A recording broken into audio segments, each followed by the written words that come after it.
आप देख रहे हैं संविधान और कानून SK लाइव न्यूज।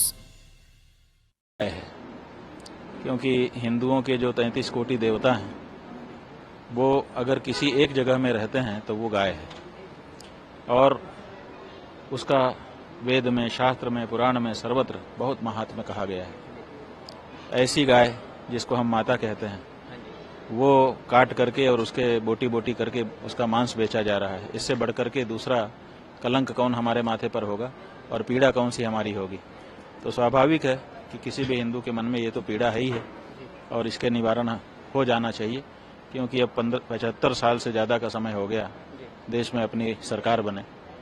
जब दूसरे लोग थे हमसे पराए, वो अगर ये सब कर रहे थे तो उनको हटाया हमने। इसीलिए तो स्वराज्य स्थापित किया था कि गौ माता की हत्या रुक जाए, वो नहीं रुक रही है। तो इसीलिए ये सब प्रयास करने पड़ रहे हैं और आगे और भी जो प्रयास करने पड़ेंगे हम लोग करना चाहते हैं। किसी भी दशा में गौ हत्या को अब स्वीकार नहीं करना चाहते। केरल के बीजेपी के नेता में त्रासदी आई है, वहाँ भूस्खलन वगैरह हो गया है, ऐसी इस प्रतिक्रिया को आप क्या प्रतिक्रिया? नहीं, ये तो उनकी अपनी बात है। किस संदर्भ में कोई राजनेता क्या वक्तव्य देता है वो जाने। हम ये जरूर कहना चाहते हैं कि हमारे यहाँ गौ हत्या को महापाप बताया गया है, और जहाँ ये पाप होता है वहाँ पर एक के बाद एक समस्याएं आती रहती हैं, विपत्ति आती रहती है। ये बात सही है। देश से जुड़ा हुआ आज एक बड़ा प्रश्न, आज एक बड़ा मुद्दा है, उसको लेकर सरकार एक बिल लाना चाहती है ताकि जो उनके अधिकार हैं वो सीमित किए जाएं। मुस्लिम पर्सनल लॉ बोर्ड ने कहा है कि वक्फ बोर्ड की प्रॉपर्टी जो है खरीदी बेची नहीं जा सकती है। इस पर बात होनी चाहिए, इस पर हितधारकों से बात होनी चाहिए। केंद्र इस पर अगर बिल लाता है, आप क्या कहना चाहेंगे इस पर? नहीं, हम ये कहना चाहेंगे कि हमारे मंदिरों में जो सरकारें प्रबंधन के नाम पर आकर के बैठ गई हैं, उनको मंदिर का परिसर छोड़ देना चाहिए। धर्म का काम धर्माचार्यों को और धर्म के लोगों को करने देना चाहिए। जैसे हमारे लिए हम हैं वैसे बाकी बार मामले में भी देखा जाए। वक्फ को लेकर, क्योंकि अगर मुस्लिम पर्सनल भाई वक्फ के बारे में अभी हमको पूरी बात नहीं पता है ना। क्या मामला है, जब तक पूरी बात हम समझ न लें हम कुछ कह नहीं सकते। हमारी तो बात यह है कि हमारे मंदिरों में जो धर्मनिरपेक्ष सरकारें बैठी हैं उससे भी हमको समस्या है। इसीलिए हम चाहते हैं, मौका हमको मिला तो हमने अपनी बात कह दी, है ना। अब व्यक्ति को अपना सूझता है। अभी वक्त के बारे में क्या हुआ है पूरी बात हमको पता नहीं है। पता होगी तो हम उस पर भी आपको बताएंगे। एक और सवाल मैं आपसे को लेकर कई चीजें हुई। राहुल गांधी ने कहा कि मुझसे मेरी जाति क्यों पूछ ली।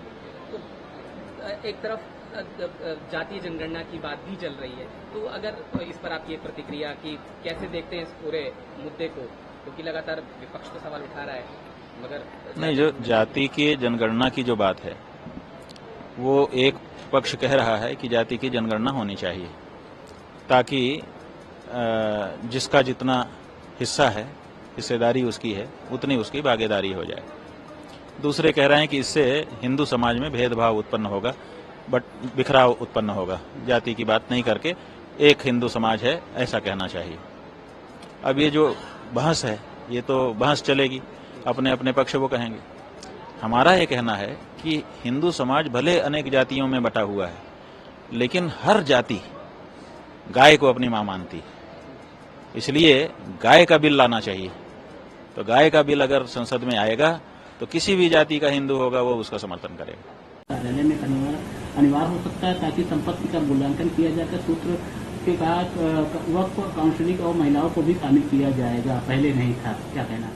बहुत अच्छी बात है। वक्फ बोर्ड जो है वो जो संपत्ति होती है वह वक्फ बोर्ड का जो होता है वो अपने ढंग से उसको अपने कार्य में लेता है, लेकिन उससे वंचित महिलाएं रह जाती हैं, क्योंकि वक्फ बोर्ड केवल उन्हीं को होता है जो पुरुष हैं।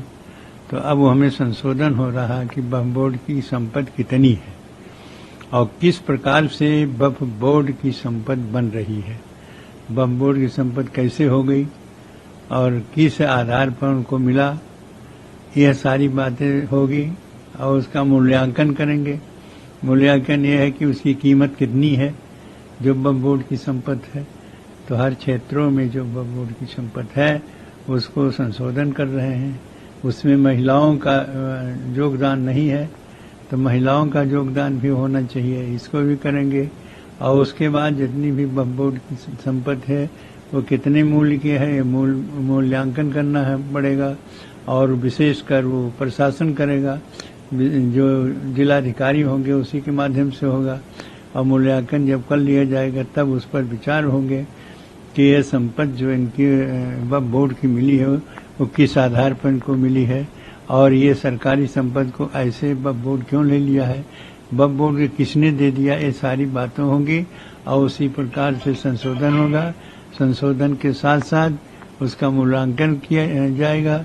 यदि वो वक्फ बोर्ड की संपत्ति केवल बिना आधार के और बिना कोई सबूत के और केवल वक्फ बोर्ड के दे दिया गया है तो उसको भी वापस होगा।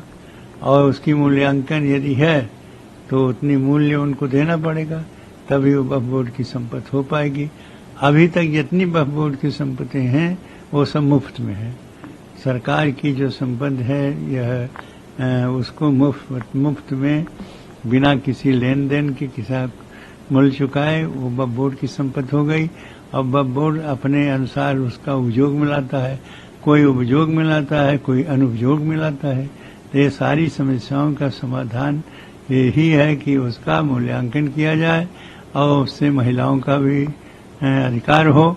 और इस तरह से इसका मूल्यांकन स्वयं जिलाधिकारी के माध्यम से होगा और तब वो सरकार को सौंपेंगे, सरकार उस पर भी विचार करेगी। क्या मान मंदिरों की संपत्ति वक्फ में? हाँ, मंदिर की वक्फ बोर्ड होता नहीं, मंदिरों में ये होता है कि दान होता है।